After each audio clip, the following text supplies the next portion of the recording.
রাসূল হয়ে এসেছি। সুবহানাল্লাহ। সে রাসূল আমাদের জন্য যে হেদায়েত নিয়ে আসছেন, তিনি আমাদের জন্য যে সঠিক পথের সন্ধান দিয়েছেন, সেই পথ অনুকরণ করে আমাদেরকে চলার জন্য আল্লাহ রাব্বুল আলামিন নির্দেশ দিয়েছেন।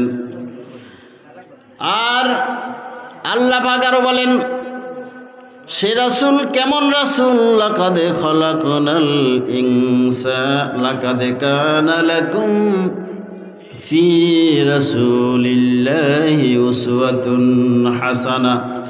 তোমাদের মধ্যে উত্তম আদর্শ, সবচেয়ে সুন্দর চলাফেরা, কাজকর্ম, আচরণ রয়েছে মুহাম্মদুর রাসূলুল্লাহ সাল্লাল্লাহু আলাইহি ওয়াসাল্লামের মধ্যে। তোমরা যদি সেই রাসূলের আদর্শ অনুকরণ করে দুনিয়া থেকে বিদায় নিতে পারো, তাহলে তোমরা সেই উত্তম জান্নাতে প্রবেশ করবে। আর যদি রাসূলের সেই তরিকা অনুযায়ী তোমাদের জীবন যাপন না করো, তাহলে তোমরা বিপদগ্রস্তদের মধ্যে অন্তর্ভুক্ত হয়ে যাবে। হযরতে আয়েশা রাদিয়াল্লাহু তাআলা আনহা, তাকে সাহাবায়ে কেরাম জিজ্ঞাসা করেছিলেন, হে আয়েশা, নবীজির চরিত্র কেমন? হযরতে আয়েশা রাদিয়াল্লাহু তাআলা আনহা বলেন, ও সাহাবায়ে কেরাম, তোমরা কি কোরআন পড়ো নাই? কয়, হ্যাঁ পড়েছি। তাহলে আমাকে প্রশ্ন করো কেন? তোমার রাসূলের চরিত্র হুবহু আল কোরআন। সুবহানাল্লাহ। সেই রাসূলের আদর্শ, সে রাসূলের তরিকা মতো যদি রাসূলের ইত্তেবা করে, রাসূলকে ভালোবেসে যদি আমরা দিনাতিফাত করতে পারি, সুন্দর আমল করতে পারি, তাহলে আমাদের জন্য রয়েছে উত্তম জান্নাত। আল্লাহ পাক বলেন, কুলিং কুনতুম তুহিব্বুনাল্লাহ ফাত্তাবিউনি ইউহিব্বুকুমুল্লাহ। তোমরা যদি আল্লাহকে ভালোবাসতে চাও, তাহলে আগে আমার নবীকে ভালোবাসো। নবীকে ভালোবাসলেই তোমরা আল্লাহকে পেয়ে যাবে। আল্লাহু আকবার। সম্মানিত হাজরিন, আজকের আমাকে যে বিষয় দেওয়া হয়েছে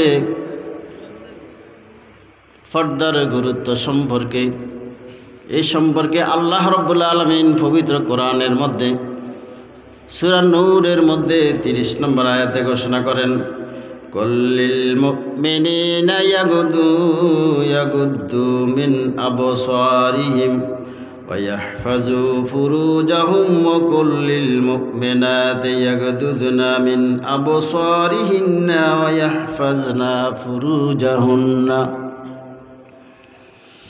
আল্লাহ পাক বলেন,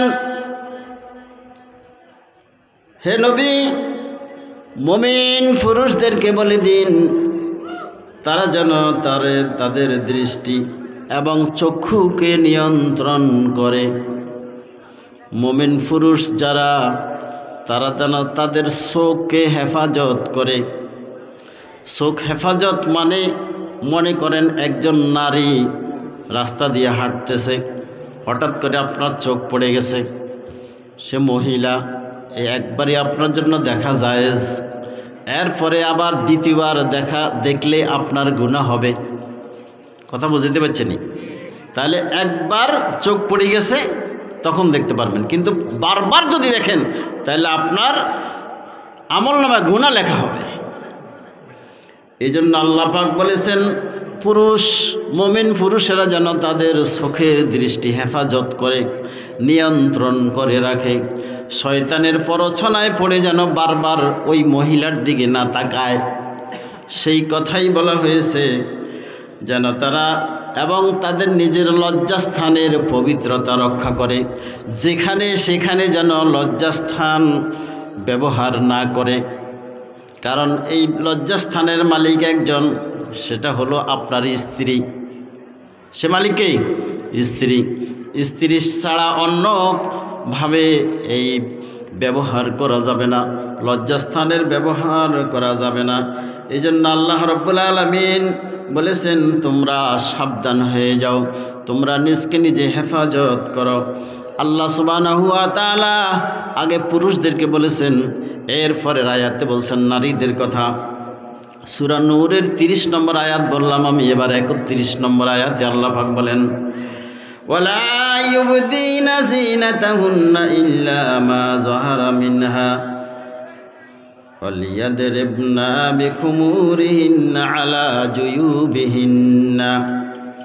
মেয়েরা অর্থাৎ নারীরা, মহিলারা তাদের অলঙ্কার ও সাজসজ্জা ভিন্ন অন্য পুরুষের সামনে প্রকাশ করবে না। তারা যেই স্বর্ণ অলঙ্কার সাজসজ্জা করবে সেটা তার নিজের জন্য এবং তার স্বামীর জন্য, অন্য কারোর জন্য নয়। শুধুমাত্র তার এই সাজসজ্জা হবে তার স্বামীর জন্য। এই ছাড়া যত পুরুষ আছে তাদের জন্য এগুলো করা যাবে না। কার নির্দেশ? আল্লাহর নির্দেশ। এই জন্য ওই নারীদেরকে বলা হয়েছে, ওই নারীরা তোমরা যখন সাজসজ্জা করবা অন্য পুরুষদেরকে আকৃষ্ট করার জন্য সেই সাজসজ্জা করিও না, শুধু তোমার স্বামীর জন্য করবা এবং তোমাদের বুকের উপরে ওড়না লাগাইবা। বুকের উপরে ওড়না দেওয়ার জন্য নির্দেশনা দেওয়া হয়েছে। অর্থাৎ নারীরা বোরকা গায়ে দিবে, নেকাব লাগাবে, হিজাব লাগাবে, এরপর বুকের উপর ওড়না দিবে। হযরতে আব্দুর রহমান ইবনে মাসউদ রাদিয়াল্লাহু তাআলা আনহু আরো অনেক সাহাবায়ে কেরাম বলেছেন, আল জালবাবু হুয়া রিদাউ ফাওকাল খিমার। ওড়নার উপরে একটা চাদর ঝুলিয়ে দিবে। ওড়না তো দিবে, ওড়নার উপরে আরেকটা চাদর ঝুলিয়ে দিবে, যাতে করে অন্য পুরুষের চোখ আকর্ষণ যেন তোমার দিকে না আসে। আল্লাহু আকবার। লা ইলাহা ইল্লাল্লাহ, লা ইলাহা ইল্লাল্লাহ।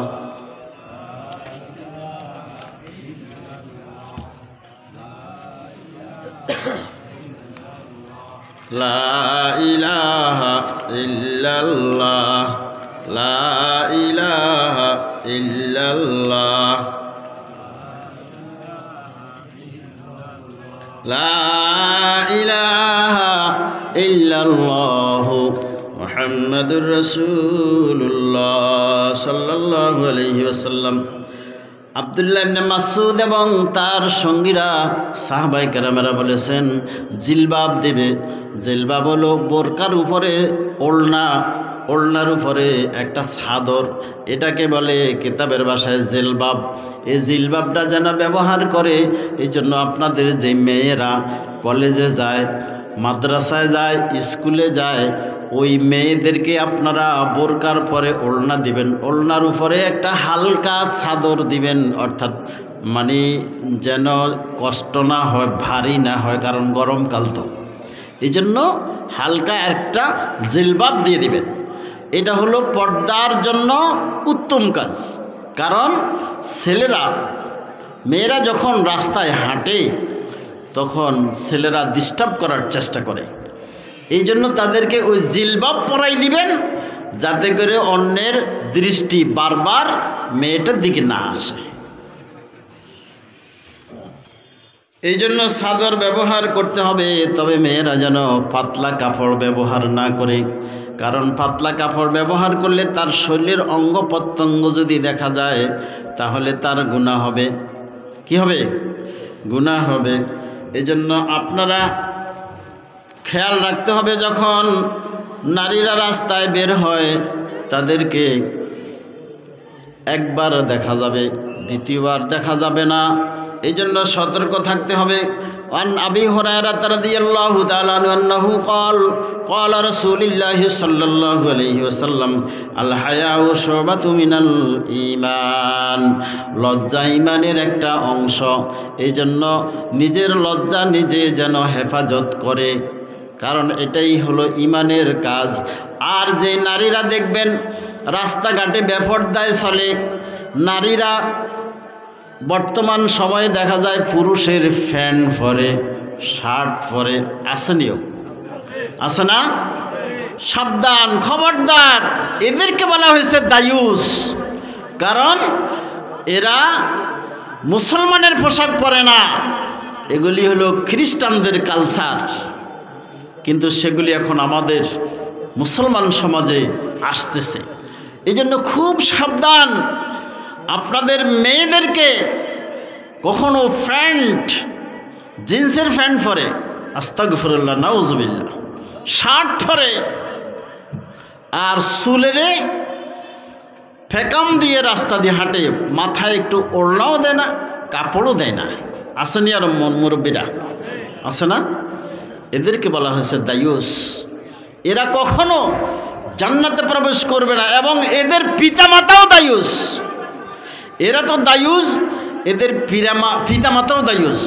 কারণ এই পিতামাতা এদেরকে ছোট্টবেলা থেকে আদব কাদা শিখায় নাই, হিজাব পরায় নাই, ওই আরবি পড়তে পাঠায় নাই, এদেরকে কোরআন শিক্ষা দেয় নাই, ইসলাম শিক্ষা দেয় নাই, নবীর আদর্শ শিক্ষা দেয় নাই। এই জন্য এদেরকে বলা হয়েছে দায়ুস। নবীজি বলেছেন, আর দায়ুস লা ইয়াদখুলুল জান্নাহ।